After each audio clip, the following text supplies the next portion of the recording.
Merci beaucoup. Bonjour à tous, merci à Design to Business de m'accueillir à Paris et bonjour à ceux qui sont à Saint-Étienne, je suis ravi d'être ici. Donc moi je vais vous présenter le design d'une façon un petit peu différente dans le sens où j'ai créé il y a 10 ans une structure atypique qui est un cabinet conseil et studio de design. Donc à différencier, on va dire, des agences. Et on a décidé de travailler plutôt sur l'aspect pédagogique du design. Je m'entends pour dire que le design est un outil de performance et un levier de performance important pour les entreprises. Alors plutôt que de vous présenter une méthodologie complète, on va voir une méthodologie rapidement, j'ai décidé de vous présenter 3 histoires d'entreprise, puisque moi ça fait 10 ans avec mes équipes que j'accompagne des PME industrielles ou non françaises, donc et principalement des PME ou des ETI. On a commencé comme tout bon designer à travailler avec des grands comptes parisiens et on s'est aperçu que le design n'avait pas de vocation vraiment stratégique au sein des équipes de grands comptes ou de grosses sociétés, alors qu'il avait un impact fort auprès des entreprises un peu plus agiles, comme le sont les PME industrielles ou non françaises. Donc les 3 histoires sur l'impact positif de la créativité sur la performance des entreprises, je vais vous les dérouler en vous expliquant rapidement comment on met en place le design dans l'entreprise, en sachant que pourquoi on a décidé de travailler plutôt avec les petites structures que les grosses, c'est tout simplement parce qu'on a, on a une relation directe avec les comités de direction et donc la stratégie de l'entreprise dans le sens opérationnel du terme. Donc à partir de là, il a fallu expliquer aux chefs d'entreprise, tout secteur d'activité confondu, en quoi le design pouvait impacter un modèle économique et une société.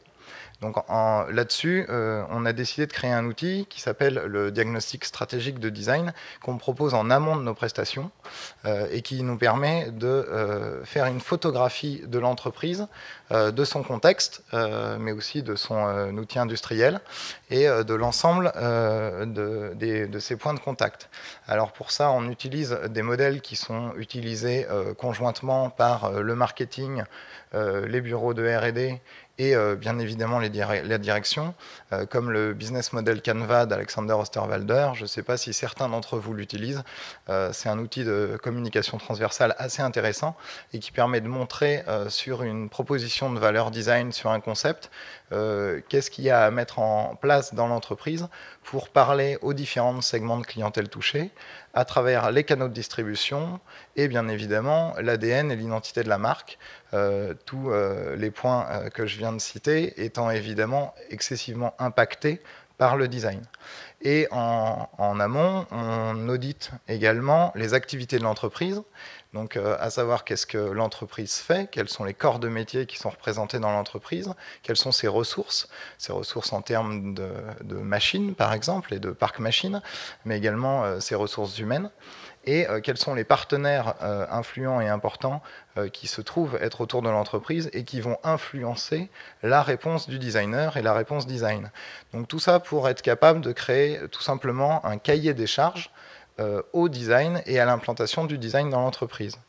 Donc quand l'analyse est faite, ça permet au designer d'avoir un canevas qui lui sert de cahier des charges de contraintes et qui va lui permettre de répondre plus simplement à la question.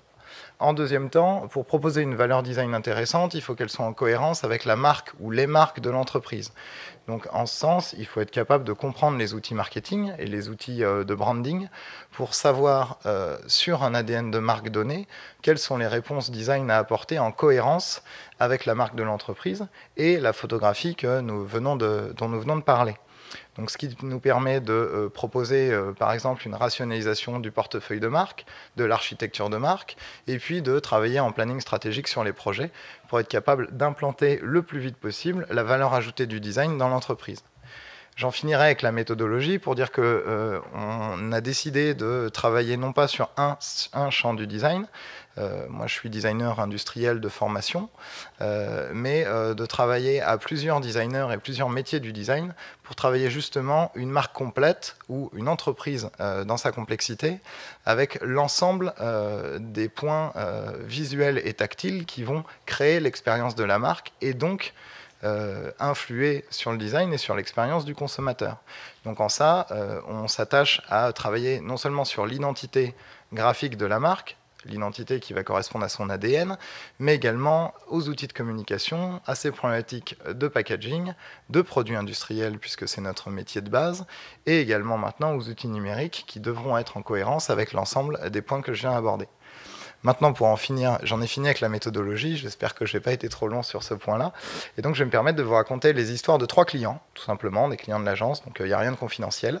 Une société qui nous a contactés il y a 10 ans de ça, 9 ans, qui s'appelle Watt & Co, qui à l'époque s'appelait Trade Import. Et ces gens-là faisaient de la distribution de produits de connectique électrique. Comme beaucoup de gens qui font du trading, ils sont allés en Chine sourcer des produits chinois qu'ils ont emballés et posés dans les rayons de Carrefour à l'époque, à hauteur d'yeux, et puis ils ont distribué comme ça des adaptateurs de voyage, connectique électrique. Donc on s'est aperçu, quand ils nous ont contactés, ils voulaient, le patron Dominique Picard nous a demandé de refondre un des packaging produits. Alors notre première question, ça a été combien vous avez de produits, Dominique? Il nous a répondu 80. Donc on s'est dit, un packaging sur 80, je pense que ça sert à rien. Et donc il nous a dit, vous refusez le boulot? On a dit, globalement oui, mais par contre, on peut vous proposer quelque chose peut-être de plus intéressant, c'est d'auditer les leviers stratégiques que vous pouvez utiliser, que le design peut amener à votre entreprise, pour voir quelles sont les problématiques qui vont arriver à vous dans les années à venir. Et, il a dit oui, donc ça a été notre premier déploiement de l'outil diagnostic stratégique, et on s'est aperçu que, évidemment, les grands distributeurs, sur des produits simples, avec peu de valeur ajoutée, commençaient à sourcer les produits eux-mêmes en Chine et les développer en marque blanche dans leurs rayons. Ce qui fait qu'à terme, des entreprises comme Trade Import à l'époque allaient disparaître. Donc c'est le bilan qu'on a fait avec lui, et on lui a dit par contre, l'intérêt ce serait peut-être que tu proposes un design de produit qui soit spécifique à ton entreprise et que tu crées une marque à valeur ajoutée sur ta problématique qui est la connectique, les produits de connectique électrique. Là-dessus, on a commencé donc à déployer le design, c'est-à-dire sur tous les leviers que je viens d'aborder. On a travaillé sur l'identité de la marque, sur l'identité des produits en fonction de l'identité de marque choisie, et puis on a travaillé sur un changement fort de positionnement de l'entreprise, c'est-à-dire qu'ils sont devenus producteurs et plus non seulement distributeurs. Donc le résultat a été assez vite perçu, puisque c'est une entreprise qui était en train d'avoir une démarche de levée de fonds. Le patron voulait lever 400 000 € pour de la diversification produit, et en l'espèce, suite au repositionnement de la marque, au travail sur le dossier global, donc quand je dis dossier global, c'est on accompagne également le design du dossier de financement, alors ça va faire sauter certains designers, mais pour le coup, travailler également sur l'accompagnement de l'ensemble des outils de communication d'une entreprise, ça passe par les dossiers de financement, ça permet d'être mieux compris et d'être mieux valorisé. Et en l'espèce, au lieu de lever 400 000 €, la société a levé 3,6 millions. Ce qui s'est passé, c'est que du coup, il a pu investir dans l'ensemble des projets produits qu'on était en train de travailler avec lui.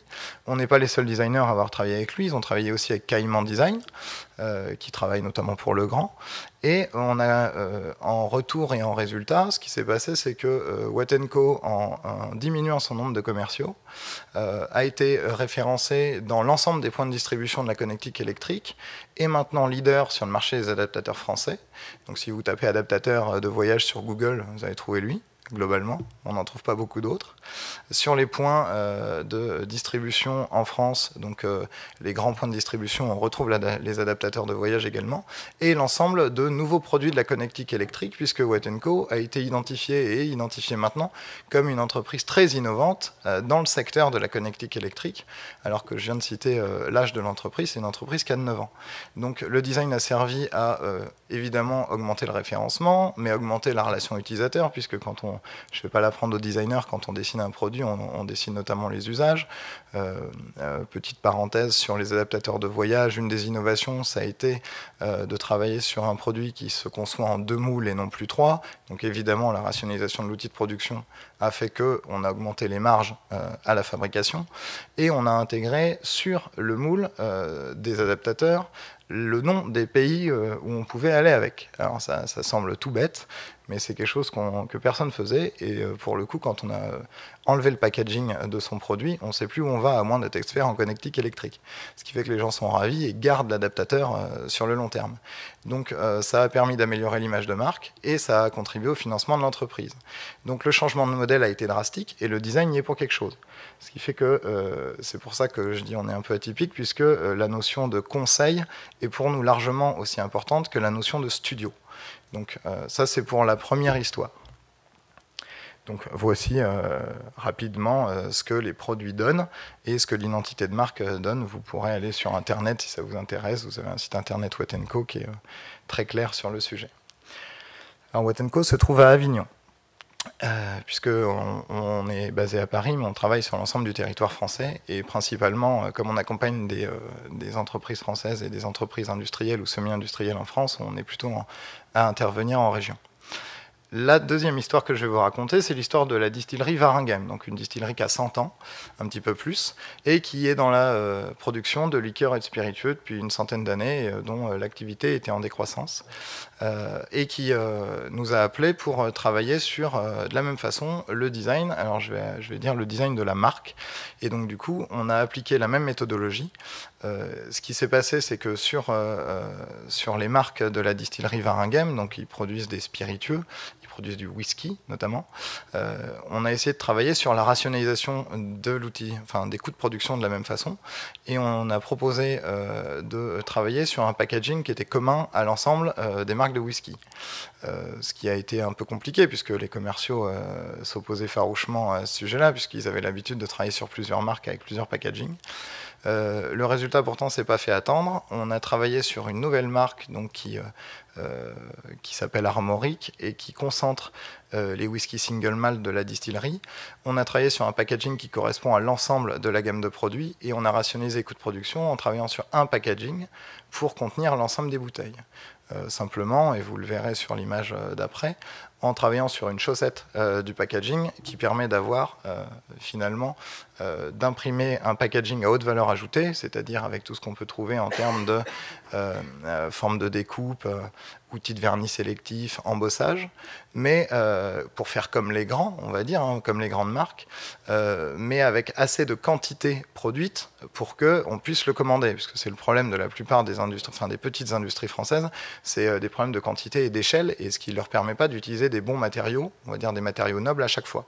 Donc le fait d'avoir mis l'ensemble de la gamme de whisky dans le même pack et avoir différencié les produits simplement par une forme de découpe et une chaussette qui vient s'intégrer au packaging a fait que le produit a pris de la valeur perçue, a pris une bonne valeur perçue, est actuellement devenu le leader sur le marché du whisky français. J'insiste sur le whisky français, bien évidemment. Il serait leader sur le marché du whisky, il serait vraiment très content. Mais par contre, on a eu de bons retours, notamment l'internationalisation de l'activité, c'est-à-dire que c'est un whisky qui est maintenant distribué en Écosse. Donc un whisky français distribué en Écosse, c'est une gageure, on est assez content. Il est distribué aux États-Unis, en Finlande, en Suède. Bref, les référencements dans les réseaux de distribution ont été aussi quelque chose qui a été bien pris. Enfin, il y a eu de bons résultats puisque le but du jeu était de passer de la grande distribution sur un whisky à faible valeur ajoutée à la distribution en cave et chez les cavistes. Donc ça a été drastique, c'est de la même façon, c'est un changement de positionnement assez complexe. Mais il y a eu un très bon retour, ce qui fait que maintenant le whisky lead l'ensemble des produits de la distillerie. Donc en sachant que la rénovation a 4 ans. Il a été promulgué comme meilleur whisky européen. L'image de marque est forte et du coup la notoriété spontanée est forte également, c'est-à-dire que ça fait partie maintenant, quand on parle de whisky français, ça fait partie des produits qui sont tout de suite présentés, et notamment si vous parlez d'un bon whisky français chez un caviste, je pense qu'il vous sortira une bouteille d'Armoric. Donc tout ça fait que le design a amené une amélioration de la qualité perçu du produit, mais a permis une rationalisation forte des coûts de production, ce qui fait que l'investissement design en tant que tel a été absorbé dès la première année. Ce qui fait que contrairement à ce que la plupart des industriels ou des entreprises françaises pensent, le design c'est la cerise sur le gâteau en fin de projet. Non, là on montre que le design a permis de travailler sur l'ensemble du business model, du modèle économique, pardon, pour améliorer la situation de l'entreprise et la performance de l'entreprise. Donc vous avez compris que sur le premier, on était et dans la différenciation des produits par le design et dans la diversification d'activités et le changement de modèle économique. Ici, on est plutôt dans la différenciation produit, il n'y a pas de changement de modèle en soi. Mais par contre, je vais vous présenter la troisième histoire, va concerner une entreprise de matières premières. Donc ici, pardon, je reviens sur Armoric. Donc vous avez un exemple de ce que la distillerie Waregem propose sur le whisky Armoric, et qui est un whisky qui maintenant est perçu comme un whisky à haute valeur ajoutée. Ma troisième histoire, c'est l'entreprise Uniflocage. Donc Uniflocage, c'est une entreprise qui était en procédure de sauvegarde. Donc c'est une entreprise qui a perdu une grosse partie de son marché dans les années 2000, parce que c'est des gens qui produisaient des packaging pour justement des liqueurs et spiritueux de luxe, donc Armagnac, cognac, champagne, et qui faisaient tout ce qui était thermoformage à l'intérieur de la caisserie, des coffrets, et parce qu'ils produisent du floc. Donc le floc, c'est le tissu qui est broyé et pulvérisé sur une surface encollée, et c'est l'aspect velours que vous avez dans la plupart des boîtes. Donc c'est des gens qui faisaient tout simplement la production en réponse à des commandes d'industriels alcooliers français. Il se trouve que ces mêmes industriels sont partis tout produire à Shenzhen ou alentour en l'an 2000. Donc ils sont passés de 70 clients à 3 clients par an. Donc vous imaginez l'effet que ça a eu sur l'usine. Et la problématique était non pas d'essayer de remanger le marché ou de revenir sur ce marché-là, puisque de toute façon l'ensemble de la production était partie à Shenzhen, mais plutôt de trouver un moyen, en gardant l'outil de production, donc sans le changer, sans faire d'investissement au niveau des outils de production et des machines, de trouver des moyens de diversifier l'activité. Donc c'est ce qu'ils nous ont demandé. Je ne vous représente pas la méthodologie. On a travaillé sur une photographie de l'entreprise, on a visité les lieux, on a commencé à proposer des scénarios de diversification d'activités. Et en l'espèce, on a proposé 3 scénarios. On a proposé un scénario de diversification d'activités sur des problématiques de canalisation, qui étaient vraiment très loin de leur valeur et de leur marque et de leurs problématiques. On a proposé un scénario qui était sur le déploiement d'un outil de valorisation de la voiture. Donc on est dans le milieu et autour de l'univers du tuning. Et la troisième proposition a été autour d'un concept d'accastillage, c'est-à-dire de travailler sur un procédé qui permettait de ne plus utiliser de peinture anti-fouling sur les bateaux. Je ne sais pas s'il y en a parmi vous qui font de la plaisance, mais la peinture anti-fouling, c'est ce qui sert à éviter aux mollusques de s'accrocher à la coque.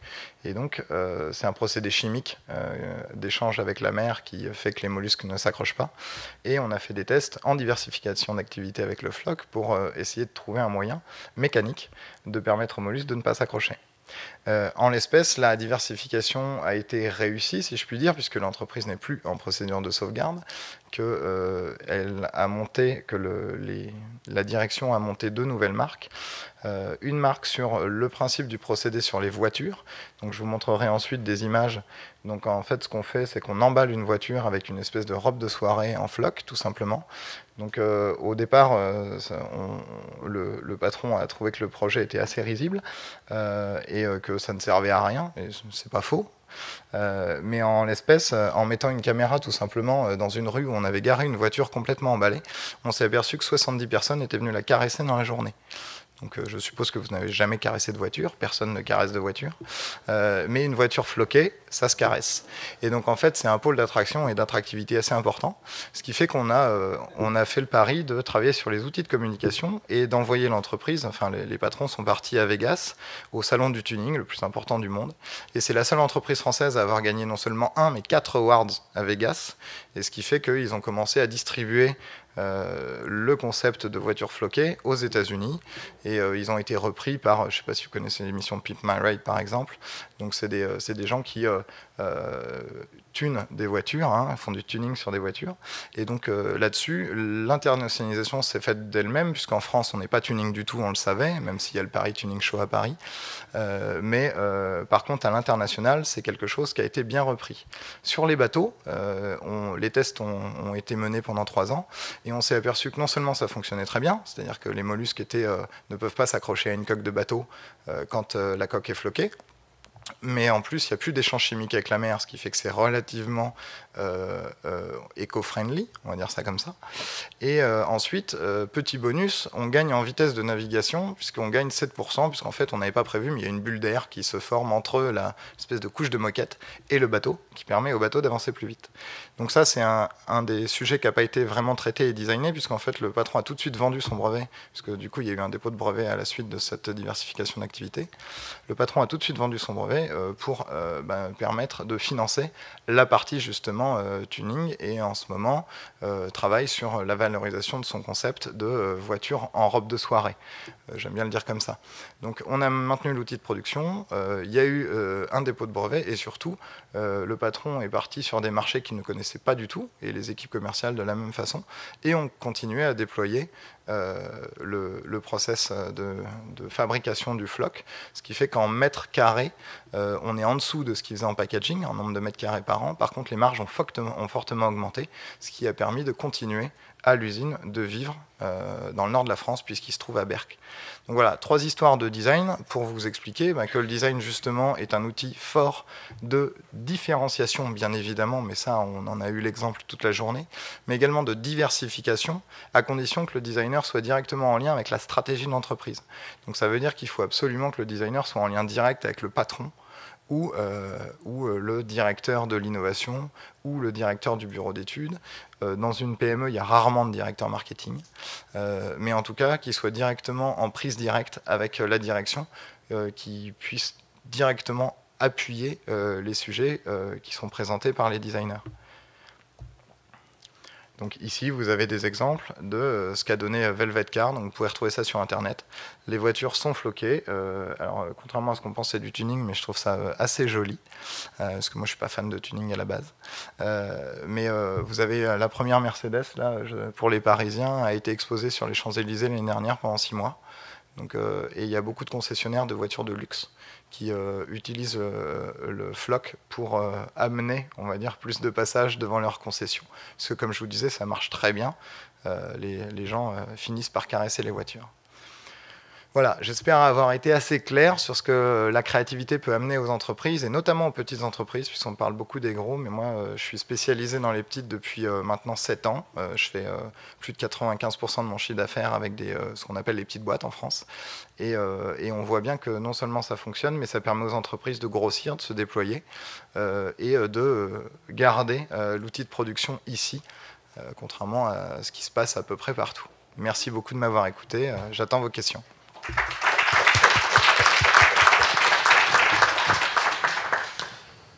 Merci beaucoup Emmanuel pour ces très belles histoires. Il faudra qu'on parle un peu plus de la manière dont on caresse les voitures respectivement. Est-ce que vous avez des questions ?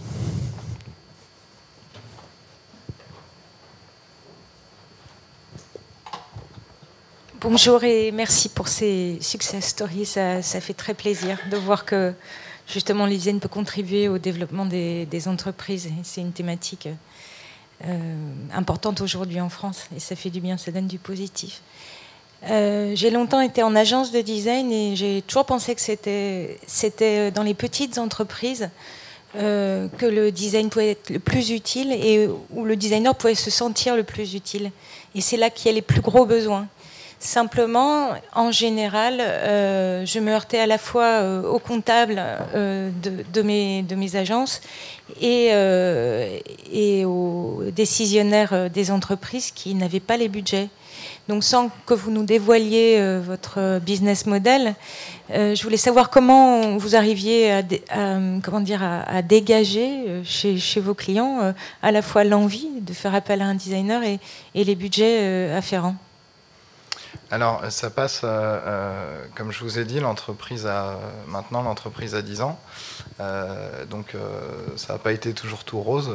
J'ai beaucoup de collègues designers dans la salle. Je pense que c'est pas rose tous les jours pour tout le monde.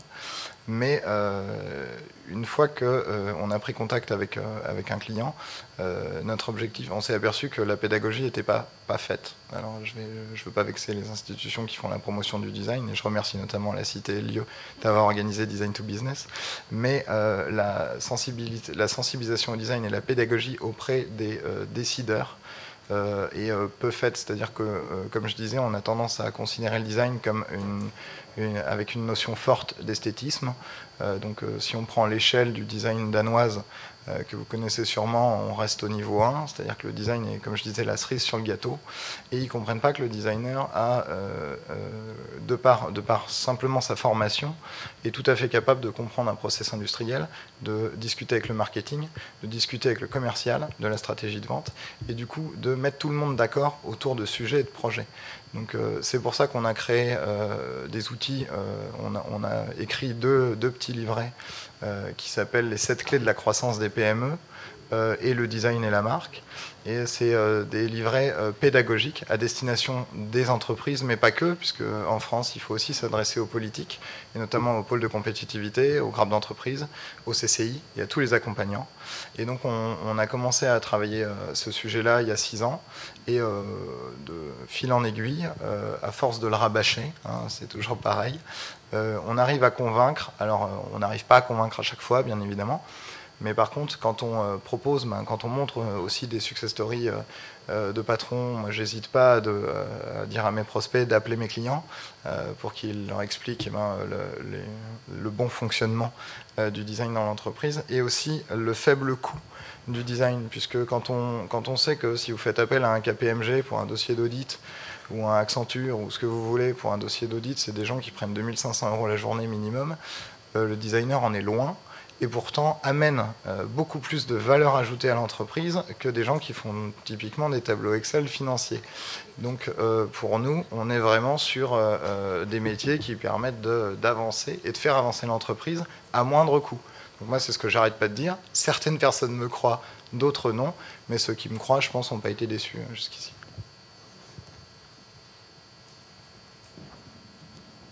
D'autres questions ?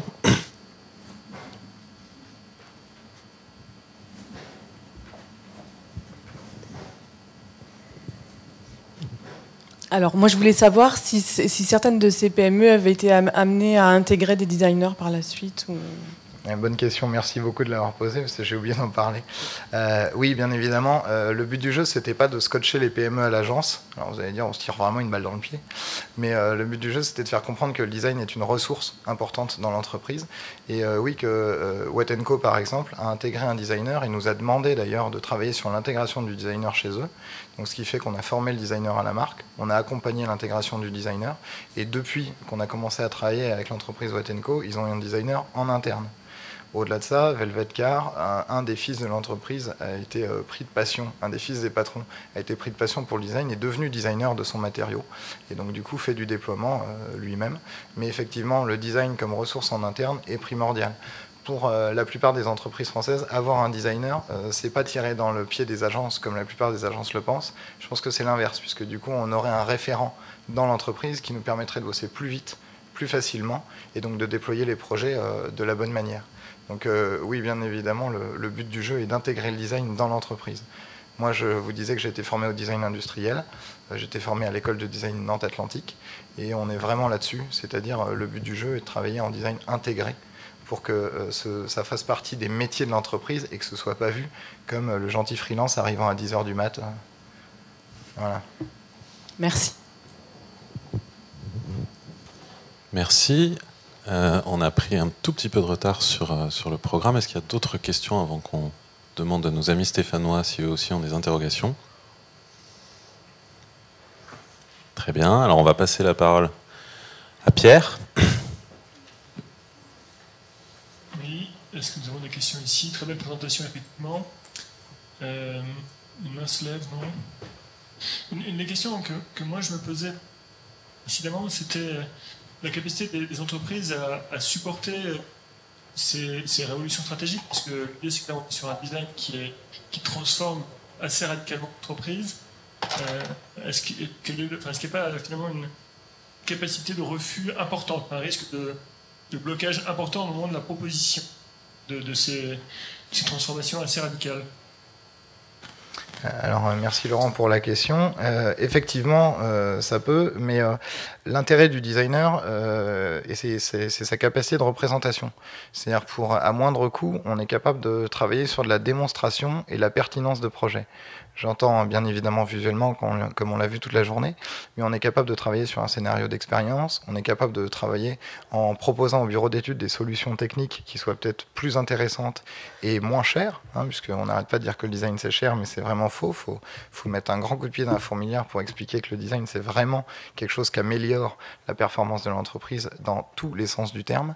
Et donc en fait, une fois qu'on a fait office de démonstrateur d'intérêt de l'innovation, en général, on est beaucoup plus écouté, beaucoup mieux compris. Et les directions, c'est pour ça que j'insiste sur le fait qu'il faut que ce soit la direction et la stratégie qui prennent le lead sur le sujet. Les directions convaincues, au contraire, sont de formidables accélérateurs de la mise en place du design chez eux, puisqu'ils ont un retour sur investissement qui est, sans être très rapide, puisqu'on n'est pas sur des retours d'investissement financiers, on est sur des retours d'investissement entrepreneuriaux, et ce qui fait qu'on est sur du 2 ans, 3 ans, mais ce qui dans une entreprise reste relativement léger. Très bien. Alors s'il n'y a pas d'autres questions à Saint-Étienne, merci encore Emmanuel pour cette très très belle présentation.